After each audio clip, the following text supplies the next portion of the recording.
तो hello students, कैसे हैं आप लोग। मैं लौट आया हूँ एक और शानदार वीडियो के साथ।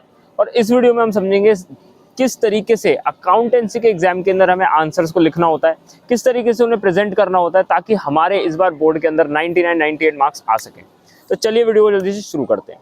अब सबसे पहली जो टिप होगी मेरे हिसाब से वो टिप थी ये सारी वो टिप्स हैं जिनको यूज़ करके मैंने अपने अकाउंट्स में 95 स्कोर करे थे। ठीक है, इसलिए मैं बता पा रहा हूँ। सबसे पहली जो हमारी टिप है वो होती है मेकिंग फॉर्मेट्स। देखो, अभी आप प्रैक्टिस कर रहे हो, अभी हमारा बोर्ड थोड़ी दूर पे है और अभी आप प्रैक्टिस कर रहे हो। प्रैक्टिस के टाइम पे यू मेक श्योर कि आप जब भी प्रैक्टिस कर रहे हो you use scale and pencil every time, क्योंकि जब आप एग्जाम में लिख रहे होगे then you have to switch between the pen, pencil and scale.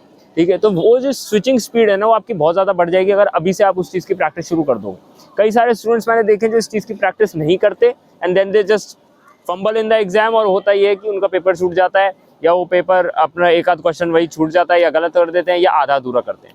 And that is the case जो आपके साथ ना हो, इसलिए start practising with pencil, scale and pen.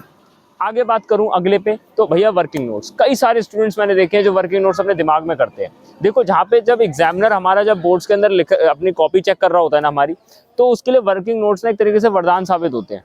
That guy, that teacher, that particular examiner जब वो चेक कर रहा होता है वहाँ पर वो वर्किंग नोट्स को देखकर ही आपके आंसर को जज करता है। वर्किंग नोट्स हेल्प करते हैं एग्जामिनर को ये जानने में कि आपने चीटिंग नहीं करी है और खुद से क्वेश्चन को सॉल्व किया है। Even in the MCQs, my teacher used to say, even in the MCQs you have to show the working notes. तो MCQ में भी आपको working notes show करने हैं, because working notes आपको भी help करेंगे क्वेश्चन को easily solve करने में, और आपका एग्जामिनर जो चेक करेगा पेपर वो भी, उसको भी बहुत आसानी होगी उस पेपर को चेक करने में। दूसरा, मैंने अब जो अगली टिप मैं आपको बताऊंगा, अगली टिप जो हमारी रहती है वो शानदार टिप है बहुत ज़्यादा, और वो है हैंड राइटिंग। देखो, कई बार ऐसा होता है कि हमारी जो हैंड राइटिंग है ना वो बहुत ख़राब रहती है अकाउंटेंसी और बहुत सारे सब्जेक्ट्स के अंदर।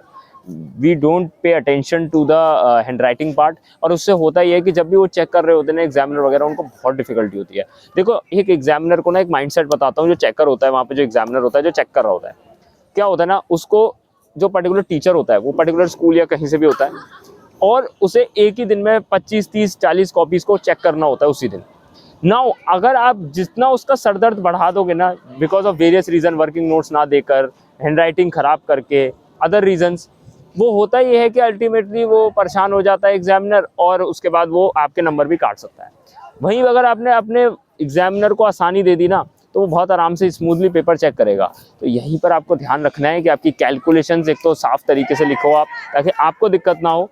आप हैंड राइटिंग अपनी बहुत अच्छी रखो ताकि जब एग्जामिनर चेक करे तो ही फील्स गुड, और उससे हो क्या कि आपका पेपर वो अच्छे से चेक करे, तो आपके जो अननेसेसरी मार्क्स कट सकते हैं वो बच जाएंगे। ठीक है, अगली अगर मैं टिप की बात करूं आंसर लिखने में, तो यार अगर कोई भी थ्योरी क्वेश्चन आ रहा है ना या कुछ भी ऐसा आ रहा है तो अंडरलाइन करो, और खासकर न्यूमेरिकल क्वेश्चंस में जैसे लास्ट में कोई भी हमारा आंसर आ रहा है, ठीक है, जैसे मान लो आप प्रॉफिट शेयरिंग रेशियो निकाल रहे हो, तो put it in a box. ठीक है, एक रेक्टेंगुलर बॉक्स आपको ड्रॉ कर देना है उसके चारों तरफ, पर्टिकुलर आंसर की तरफ। That will help the examiner to see the answer first and, और बहुत ईजिली उसको कर लोगे।